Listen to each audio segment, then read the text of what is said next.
Welcome, friends, to Crazy Women Country, where women's voices matter. We bring you the latest and greatest female voices in the industry, from artists and songwriters to producers and managers and all women in between.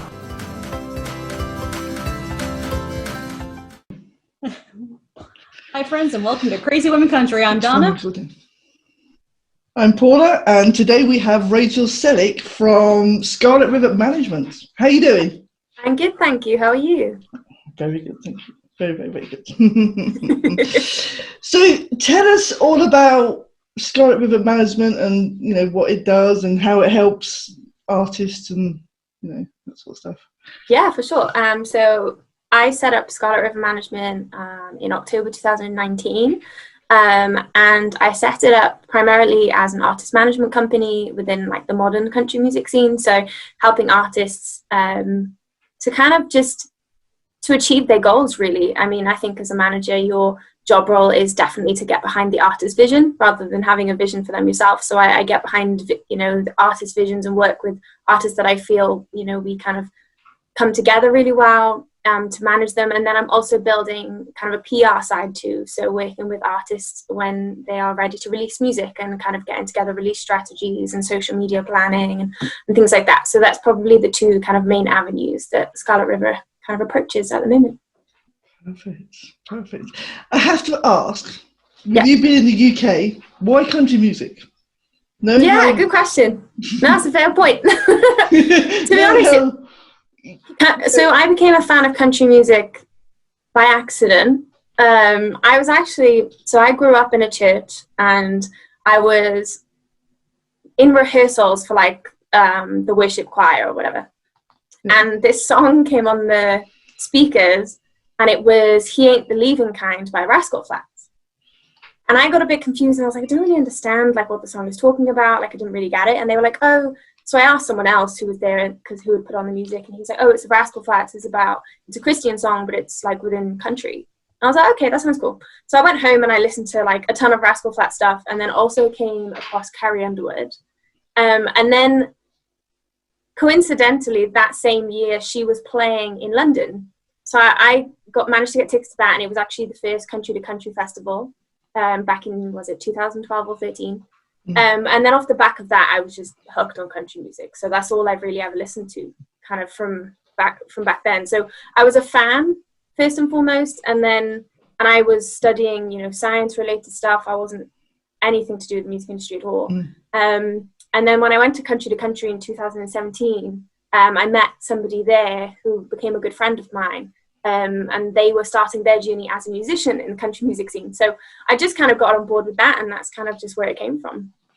Ah, perfect. So thank you to Country to Country. Absolutely. I mean, that's definitely the biggest country show that's ever hit the UK, I think. Yeah, massively. That I know of, and it's just amazing that you know, I think it's Radio 1, isn't it? Is it Radio 1? BBC Radio 2, I think, with Bob Harris. Yeah. And it was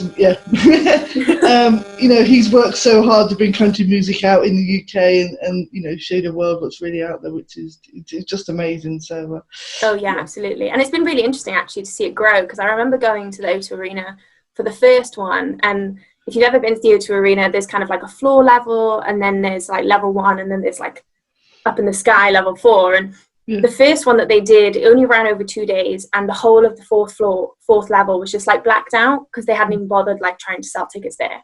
And it wasn't even full kind of on the floor and in the first level. And then over the years now, obviously it runs on 3 days and sells out the whole thing. You know, so it's been really cool to see it grow too. Yeah, he's done an amazing job, and you know, he really has, I think, opened the UK to what country music really is, and it's not the older stuff that people seem to have, you know, think that's what it's all about, sort of thing. So yeah, I must admit, I think I went to the first one. I got tickets, and I got tickets really last minute for the first one. You wouldn't do that now, and it was you know, it was amazing. And then after that, I went for quite a few years.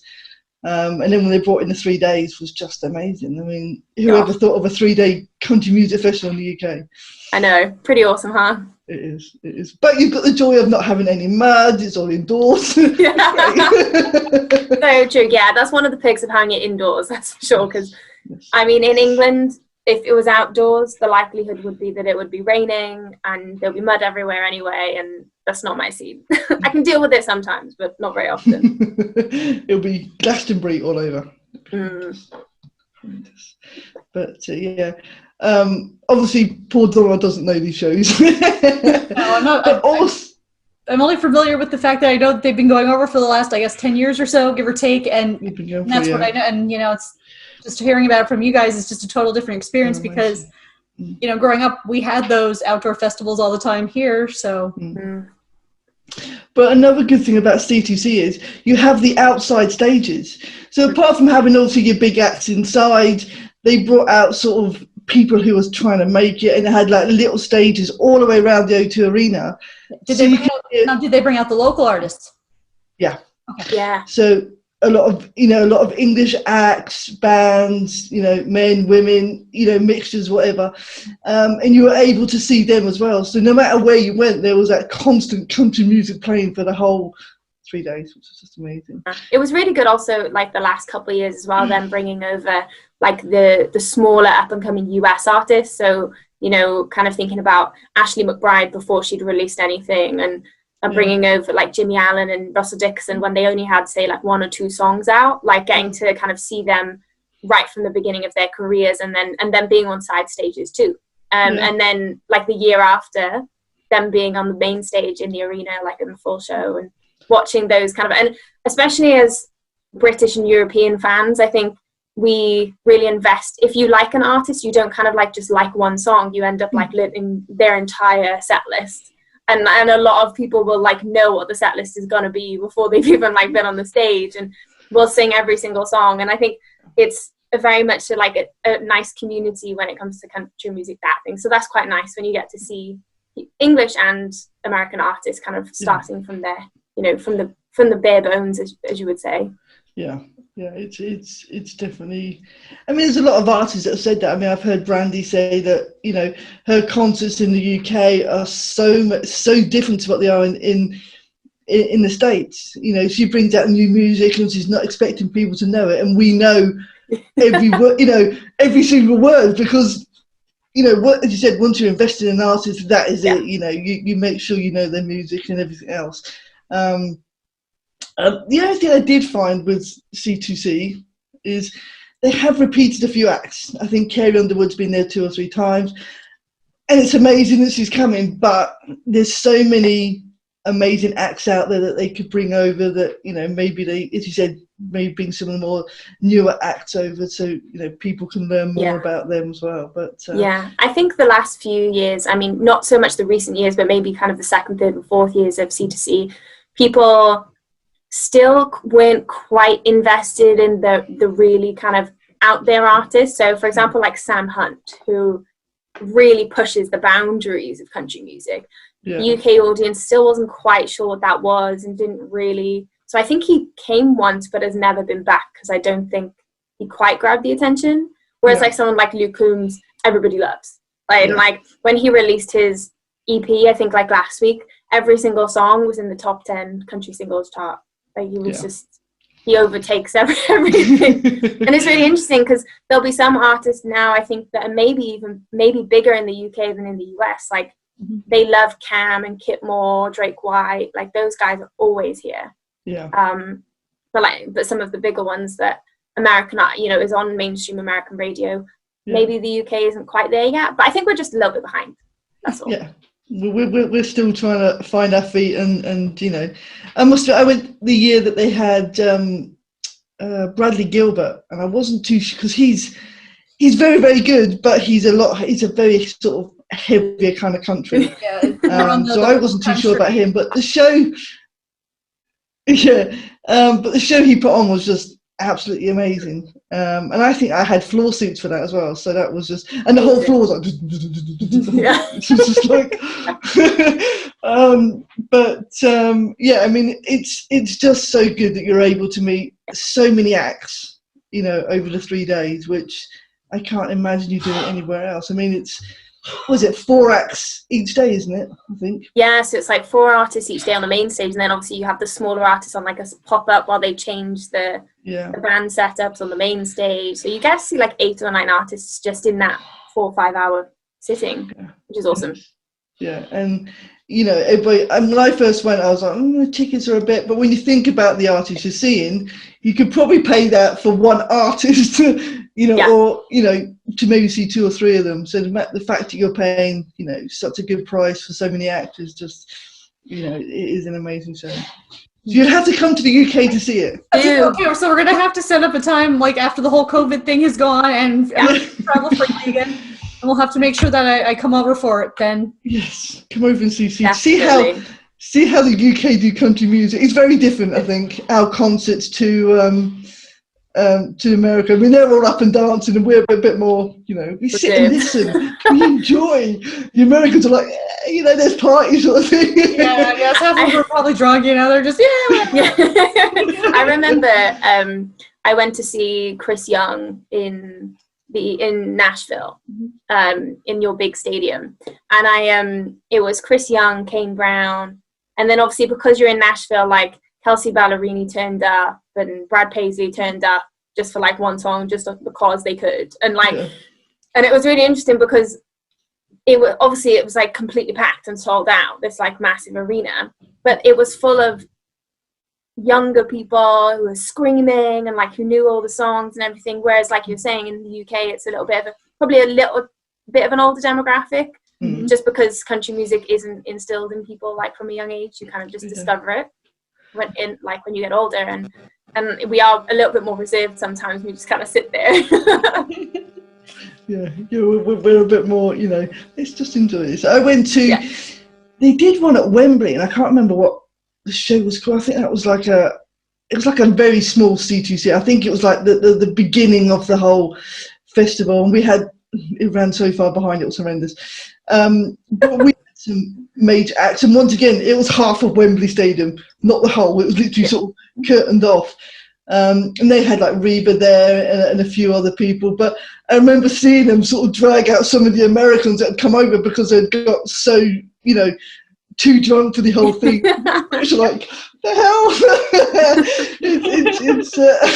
It's very funny to see, you know, how different. I mean, and we should be there. Have more guys too, right? Oh yeah. I mean, there's a couple of them, but most of them are guys. Yeah, you get a whole group of guys with like 1 or 2 girls who are like, you know. Yeah, I think that might have been the start of it, but it ran. They had so many acts on that day, and it ran so far behind. It was crazy. Yeah, it's definitely a different feel for the English when they pay for concerts than it is for the Americans. But you know, maybe in time we might start partying as well. That'd be cool. So yeah. So Rachel, obviously what you're doing now is totally different than what you were starting to study and stuff in school. So tell me, what are some of your inspirations, your heroes that have gotten you to where you are now and doing what you're doing? That's a really good question. The first person that comes to mind, this can sound crazy, but is actually one of my supervisors for my PhD. She's called Anne, and when I started working, so I have a job that I do on the side to the music for the minute, and I work in the brain repair group in a university here. So I do kind of like neuroscience based stuff, and she's the head of the whole lab. And I have never met someone that knows as much as she knows. And I think that's what I love about it. Like, I think if I could ever be half the researcher or half as good at anything as she is, then I'd be good. I'd be good with life. So from kind of like the motivation to do stuff, I think someone like her, definitely. In terms of like the music and things, I think I like to find a little bit of inspiration from lots of people that I meet, and whether that is somebody that's, you know, doing really well in their career and it has a record label, or is an artist that's been around for years, or whether that's just somebody that I meet completely by accident and have a conversation with and kind of get to know where they're at with their life and see how they've kind of overcome stuff and all of that. And that's what I quite like about the journey in music specifically. A friend of mine, for example, started a podcast in February, just as lockdown was happening, because, you know, lots of people were furloughed, we had time, and I think they'd actually bought the kit, like the recording equipment, for somebody else in the house. It wasn't even for them, so just for somebody else in the house, and it was there. So they were like, oh, well, you know, I could use it, like it could be cool. So they kind of like started doing this podcast stuff, and just like things like that, just being inspired by the fact that somebody didn't give up, or somebody just wanted to do something, so went and did it. And I try and always remind myself of that when, like, you're having a hard time, or, you know, something's not quite going the way that you think it should go. Yeah. Just kind of like reminding myself of either things that I've been through and got over, or where people are at the moment and where they, you know, how they're dealing with stuff, and how well they've been able to kind of overcome what they were struggling with, and that it's okay, and like you can do it. So I think, yeah, a combination of all of those things. That's wonderful. That is. Yeah. I think it's just when you meet someone, even just when you have those conversations like you were saying, and you meet someone out of nowhere and you just feel inspired, whatever it is in your life, whether to make something better, or it's that sense of wholeness of life. Like, even if it's in just that moment and chaos follows, but yeah, that's awesome. Yeah, 100%. Like, even if you're just, sometimes you have like phone calls and like they're not meant to be inspiring. You're just like having a catch up with somebody, or you're just having a chat with someone, and then they say something and you don't think about it at the time. And then like an hour later you're like doing something, you're like, oh my gosh, yeah, like I could really do with that today. Yeah. So if you could talk to anyone, dead or alive, who would you want to talk to? And you can pick more than one. Oh gosh. Okay. Not gonna lie, probably Jesus. Because I would kind of,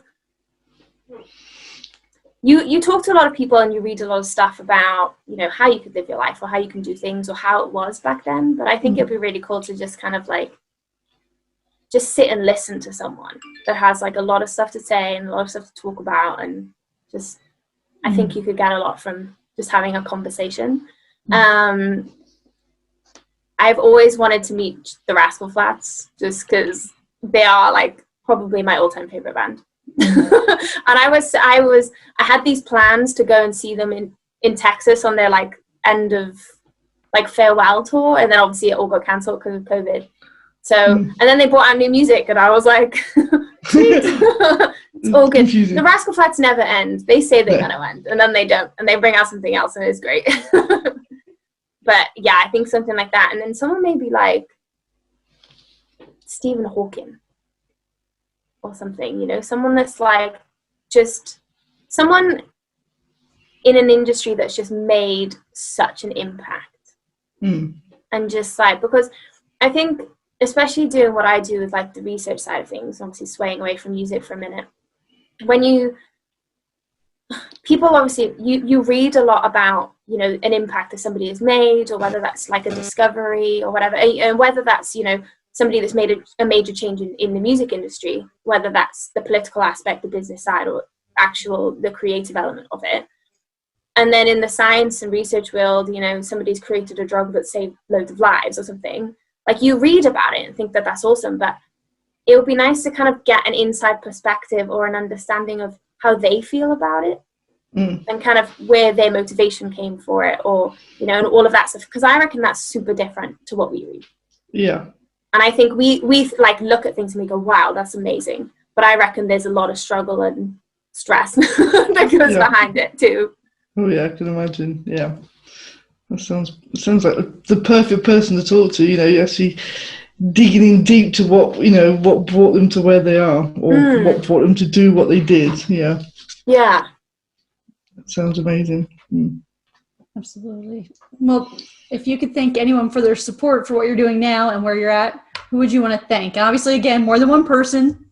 So I think in the country music industry, there's a few people that I've met that I don't think I would still be here if it wasn't for those people. And things like, there's a lady called Karen Morrell, She's from a group called Forever British Country, and they just support like British country artists, and they do spotlight stuff and reviews and things. And she was probably one of the first people I reckon that I met properly on the country music scene. When I was like just an independent manager, you know, like on the side, just managing somebody while I was going about my other business. And she was always that one person that she never lied and said that everything was great if it wasn't great. Yeah. But when it was, she would be the first to say so. And I think that was, and it doesn't matter what you're going through. Like, I feel like she's somebody that you could always go and talk to, which I love.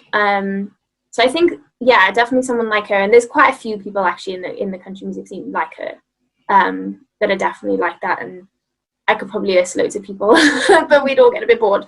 But yeah, people like that. Two that I managed, Charlotte Young and Kyle Elliott. Like, if they didn't believe in me to be their manager, then I wouldn't be a manager to anyone. So those guys I have to be thankful to. And then I guess just to like my close friends and family who let me do something crazy. Like, I was still doing my degree when I started doing this sort of stuff, and you know, it's not the most conventional way to become a part of the music business, to have no qualifications and just start it because. And so just kind of supporting my journey, and whether that be a good, you know, something that's going really well or something that's not quite going so well. When I get really, really grumpy and angry and tired because I've got so much to do, but when I'm on top of the world because something's gone great, you know, they're there all the time. So, yeah. Must admit, I think that's one thing we've heard through a lot of these interviews, is that how the country music world, no matter whether in the UK, in the States, wherever, has always been very supportive of new acts. They've been there to help people. They've been there to, you know, lend an ear, lend a sofa, whatever's needed. You know, it seems to be a place where people come together, they help each other, and they encourage people to do it. So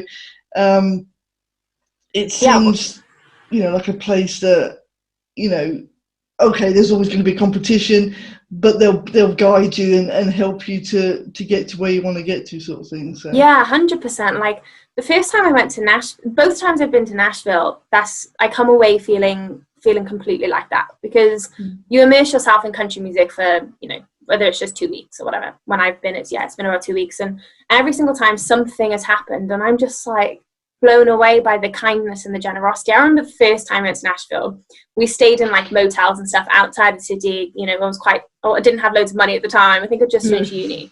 And this one night we were in this motel, and I won't make any reference, but like, it wasn't going very well. And that night we were like kept up by the people next door, and it was awful. And so we didn't feel very comfortable, like we wanted to stay there. And this woman that we'd literally met like 24 hours prior through someone else was like, oh, you can just come and stay at my house. So we turned up in Old Hickory to this massive house with a pool right by the river, like, and only met her like 24 hours prior. And she's a country music songwriter. And I was just like, the generosity and kindness of someone who really doesn't know who we are. And then when we came back the second year, we actually stayed with her for the 2 weeks that we were there. And just like meeting loads of the connections I've made with people are because, like you say, they're just really supportive and really nice. And I remember meeting an artist came and toured in the UK. Dylan Schneider came and toured in the UK. And I met his tour manager, I think she was at the time. So when we went to Nashville, she was like, yeah, just come and have breakfast with me, and, you know, I'll give you a hand. We can talk about stuff. And I met Kyle Elliott in Nashville because he was playing a writer's round that I watched, and he sat next to me. That's literally how we got to know each other. And there's just so many encounters like that, where they're just like, yeah, you can just stay at my house, or you can just, you know, just come hang out. We'll show you all these great places that you can go. And you know, that's just an example of Nashville, but like you say, and even in the UK and everywhere else I've been, when you go to country music events, the community is just really special. For sure. Yeah, everybody just seems so much nicer, and you know, it's like a whole new world. But it's definitely a feel you've been getting from everybody we've spoken to, that you know, country music is, you know, has his, you know, arms open and welcomes everybody in, and you know, so yeah, that's it's kind of a real feel good factor knowing that, you know, you may be new to the world, but there are people out there who are still willing to help you and you know, progress and everything. So yeah, it's kind of like its own family within itself, if you will. Yeah, it really is. Yeah, 100%. It is. It sounds perfect. Okay, so quick fire questions. I love this. Okay.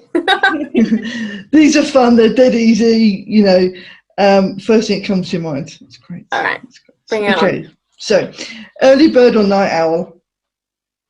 I should be an early bird, but I think I'm a night owl. Beach or countryside? Ooh, countryside. Favorite season? Summer. It's summer in the UK. Yeah, I know. This is an issue. Biggest fear? Oh, failure, I think. Okay, that's cool. Favorite holiday? My goodness. I have so many. Do I have to pick one? You can pick more than one. I have 3. Well, we can go for 3. We can push. And I say what? So one was Australia, because that is just like, I've never been anywhere like it. But then Nashville just is Nashville. That's all I have to say. But actually, the most recent holiday, I went to Iceland, and that is amazing.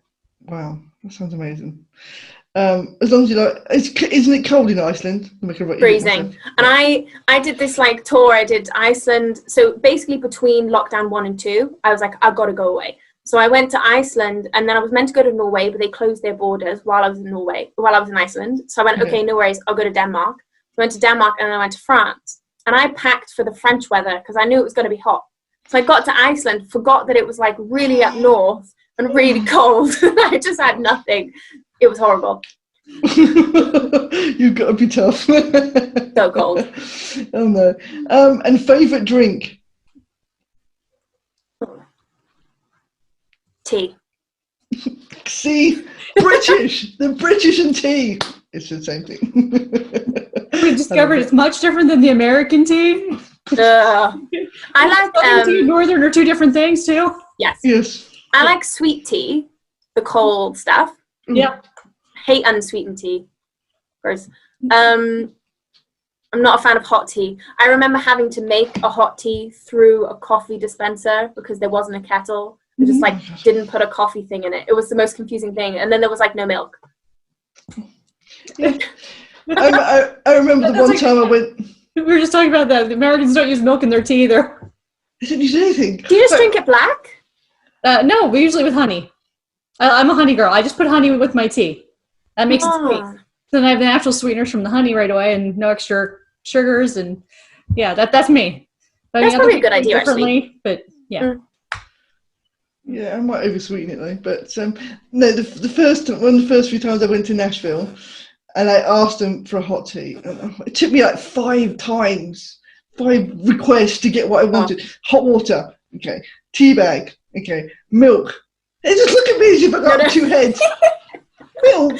And I remember asking for a tea with milk and getting hot milk. You can't put hot milk in tea. It just does not work. No, it's got to be cold milk. And then it was like the place you ate at. crazy. It's like sugar. Oh. Of course, when you ask for milk, do you want creamer? No, milk, you know. Yeah. Milk. And I don't want a half and half creamer, and I don't want a powdered milk either. I just want it semi-skimmed from a cow. It's so funny. It took me like, and every time they come back, it was like, what now? I'm like, oh my god. I think I gave up in the end, and I just got used to the coffee. Because to be fair, coffee's quite nice in the States. I do quite like coffee. I have never ever got into coffee, I must admit, but it was just so funny trying to get it. And of course, Nashville, it's all cold, it's all iced tea. And I'm like, I couldn't get into iced tea. I'm like, I have to carry my own tea bags with me, and that'll be it. So funny. And milk.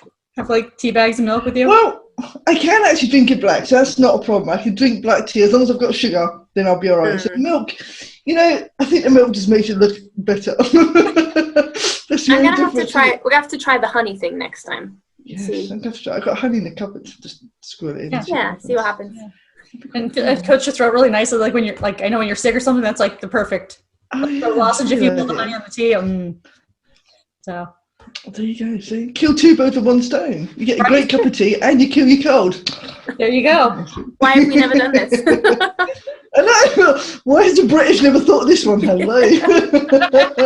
That's hilarious. You add some whiskey to it too.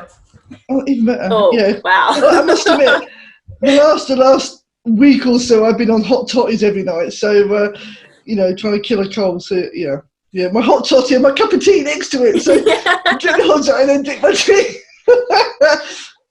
Yeah. Oh, okay. So, a few more questions. If you're a musical, what musical would you be? Oh my goodness. I'd love to be Hamilton. Yes. What a movie. What a musical. Yes. Just, That was amazing. I just love, like, there wasn't one bad song in that at all. And I think I watched it like 3 times in a week. When it came on Disney Plus. Yeah, just keep pressing play. Like I love that. If you were a film genre, what film genre would you be? Rom-com all the way. Because I think I am probably that kind of person, actually. I am like that person that just goes through life, works all the time, gets into stupid, weird situations, but it's just so soppy at the same time. No, that's a film we'd all like to, yeah. But nobody knows that soppy part, because, you keep that under wraps. We'll cut that out of the video. Yeah. We can just put a bleeper sound. Bleep. Yeah, she is something. Sorry, this is a... No, anyway. Oh, so if you were a Disney character, what Disney character would you be? Goodness. I gotta go with, I absolutely love Tangled, the movie. That's probably one of my favorite ones. So you gotta be Rapunzel in that one. Okay. But you know what? Disney has some great animal characters, Yes. doesn't it? The sidekicks are always the best. They are. We were talking about Mulan the other day, and you got Mushu, the dragon. Yes. Now he is the film. He could have his own film. He is that funny. So, yes, the sidekicks always, they may only be a sidekick, but they're always so funny. Yeah, and I think if you don't think about it when you watch the film, but if you had the film without the sidekick, it just would not be the same, would it? No. They have to complement. Yeah. Exactly. Yeah. And of course, Rapunzel's got her little chameleon. He is the cutest thing, is he not? I've got a toy of him somewhere. Yes, he's so cool. Love And it. he gives these amazing looks. It's like, yeah, he's just the best. He really is. This isn't an interesting question. If you could be a mythical creature, what mythical creature would you be? My goodness, I don't even know what mythical creatures. Unicorns. I don't want one of those. No. I think. I don't know. Oh, that would be quite cool. I love Oh that. dear. Yeah. Okay, so if you had a superpower, what would it be and why? Oh. I've always liked to fly. So I can get, you know what, if I could fly during COVID, nobody would have a clue where I was going, would they? And I would, at the moment, so Wales is out of lockdown, but England are in lockdown. And I live 5 minutes from the bridge between the two. And I'm technically not allowed to go into England. So if I could just fly. You could just fly over it a bit. And nobody would know. I think that would be useful for today's scenario. Oh, totally. What part of Wales are you in then? What? I'm in Chepstow, which is kind of south. It's about 15 minutes from Bristol, and people know where Bristol is more than Chepstow. Yeah. I know bits of Wales, of the bigger cities, obviously, but and I think the last time I went to Wales, it cost me, I don't know, 20 quid or something to cross the bridge. Yeah, well, we've paid off the debts now, so the bridge is free. There you go. They paid for it now. You can go over for free. Yeah, so you can go over for free, exactly. I love it. That's the best. You see how the British do it? They pay for something and then the public pay for it afterwards. Yeah, literally. It's it was £6 to get across the bridge. You only have to pay one way. You have to pay Yeah. to go from England to Wales. So Wales to England's free, but you have to pay to get back. And but yeah, once we all paid it off, so now both of the bridges are free to get over. But then obviously house prices where I live skyrocketed because people live here. It's cheaper to live here and travel into like a city than it is to be in the city. So I live where I live. It's really nice. It's kind of a good mixture of countryside, but you're really close to cities. And I work in Cardiff, and so that's quite nice. Oh, okay. So you work at the university in Cardiff? Yeah. Ah. Yeah, one of the girls who used to live over here goes to Cardiff University. She's doing fab. Spanish and law, I think, something like that. That's a pretty awesome combination. It is. So, she started there obviously this year, but of course it's gone a bit crazy with COVID and everything. So, it's a small world, isn't it, really? It is. Really small world. Okay, so this is the most important question of your entire life. Okay. You better be ready for this. Okay. Who is your favourite CWC host? Oh, that's just rude. I love it. I love people. I decline to answer. I decline. You were very. Some people, they sit there and they're like, and then I'm like, no, answer that question. What the hell? That was great. I take your time to think about it. Yeah, you just think. I love sitting back and watching people's reactions. It's just funny. It's just hilarious. That's great. So yeah, no, it's good fun. It really is good fun. Has anyone you've ever hosted actually answered that question? No. Okay. No. If they do, I'd like to know who. Yeah, I want to know who it is. Oh, everyone's going to know who, because we're going to, I'm pretty sure we're going to be like, look at this clip, here's our trailer, someone actually picked a host, and then freeze before they say the name, Yep. Oh, that's funny. That'd be funny. But no, they've started to think about it, and then it's like, as if it's just thought, I'm not answering that question. It's the funniest. It's always so funny. But no, it's so good. So what do you have planned for the upcoming holidays for December? Oh, what do I have planned for December? Music-wise, or just everything? Everything. Music? Yep. Yeah. Ooh, so Charlotte Young has a new single coming out on the 20th of November. So at the moment, I'm kind of pushing that one. We also have this collaborative single called I Won't Forget to Miss You coming out on the 27th of November. And so it's a Christmas song, but it's not too Christmassy. But the idea of the song was just to write something and bring together like a ton of unsigned artists on a track that was about just kind of like, it brings together kind of what's happened this year, struggling to see people and not being able to be with people that you love and stuff, but also just that kind of like unity. And we're raising money for Mind mental health charity in the process. So that's going to be pretty cool. So I'm kind of focusing on those two things. And then once I've got a few more releases out the way, all by, I reckon, the first week of December, then I think we're going to take a bit of a break. And just try and see my family if I can. I feel like I haven't seen them for a couple of months. Because they don't live they live in Wales, but they've been living in a county that was in a local lockdown. So we had like some counties in local lockdowns when the rest of the country was open, and I'm really fortunate to live in a county that just hasn't really been too affected by COVID. So they were in a local lockdown about 4 to 6 weeks before the international lockdown. So I haven't seen them for a while. So it would be nice to go and see them and just spend some time with people, but also just plan for next year. Like I'm really excited to hopefully be able to go to gigs and to plan some gigs that artists can play. That's what I'm really excited for. Hopefully next year will be a better year for artists and everybody else involved in the music business, because it's been a bit of a crazy one this year, hasn't it?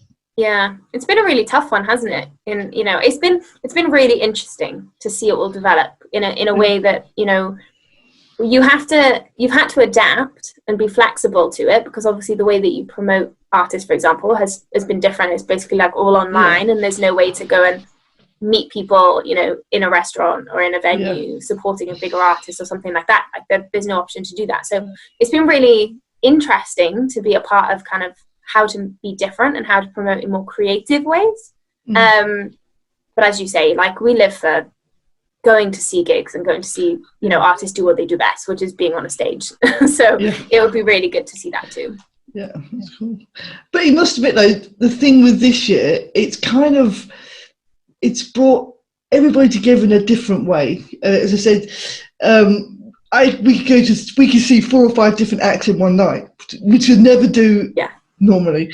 But it's also brought everybody in line. There's no one bigger than anybody else. You've got your new acts coming out. You've got, you know, your big acts talking to people and everything else. It's just like everybody is there now. There's not that, you know, oh, well, she's number 1 and, you know, she's number 10 type thing. It's just people performing and you know, doing what they love.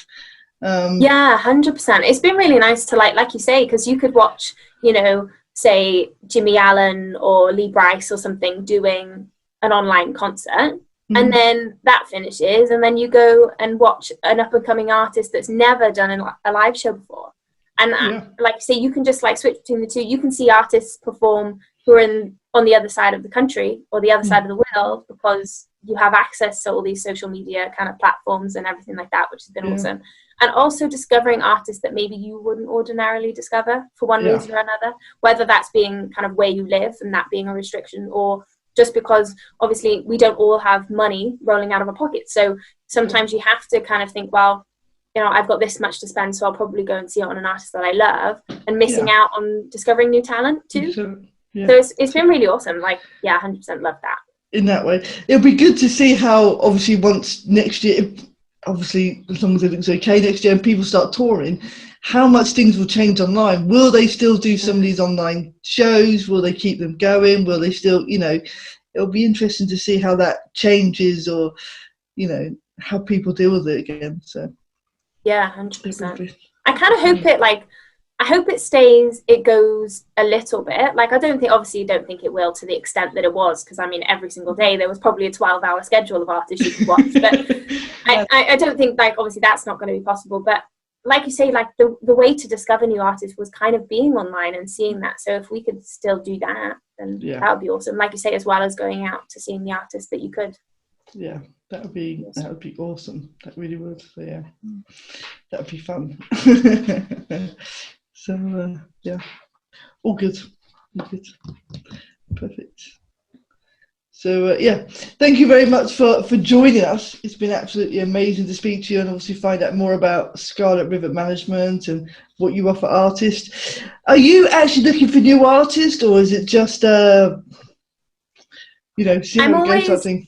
Yeah, I'm always open to kind of discovering new artists, and I love getting emails from artists that I've not heard of before. At the moment, I don't have the capacity to take on anyone in management, but I mean, that doesn't mean it wouldn't change in the future. And I'm doing the PR with a lot of artists at the moment. That's what I've also loved, kind of building that over lockdown, because it's a new way to work with other artists, even if it's just for a short term, time.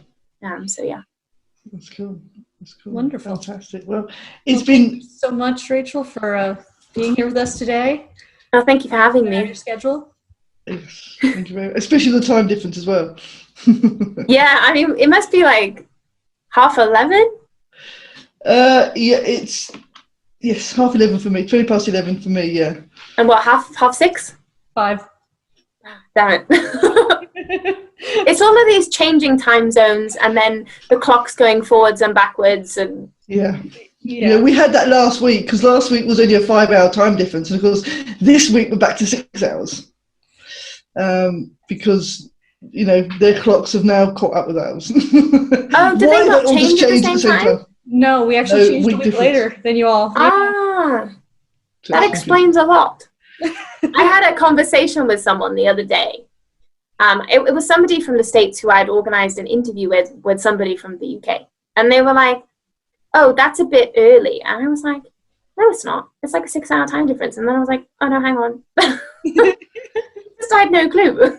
There's that strange week in the middle where we change, the whole of Europe changes, and then the States change a week later. They just have to be different. And then I was speaking to someone with you all, right? No. And then I was speaking to someone in Canada who was like, "Our clocks never change," and I was like, "What?" They don't change at all. No, there was one place where they don't change at all. And then I have a friend in Australia. It goes from like 11 hours difference to 9 because they do the opposite because they're on the other side of the equator. And we have like one area that does that too, that doesn't change at all. And then I'm like, and if you're in the one state next to it, you're like, wait, it's an hour difference and I only drove 2 minutes? What? What? Like I lost an hour? Yeah, we do. This needs to just be fixed globally. Stop changing the clocks. Yeah, it was like, don't change the clocks. I work for a Chinese company and they don't change. So I have to remember after the clocks change that my shift changed. It's just, I have to keep putting stickers on the wall to remember I now start at 11 o'clock, not 12 o'clock. To make sure I get in on time or else. That's trouble. Crazy. It's a nightmare. It's an absolute nightmare. So yeah, it's all good fun. They need to just keep it at one time and don't change again. I think that would be nice. Yeah, never have another clock change. With the rest of the world just needs to do what we say now and we're good. Yeah. Yes. That's it. We have spoken. This is it. So it's happening. Yeah.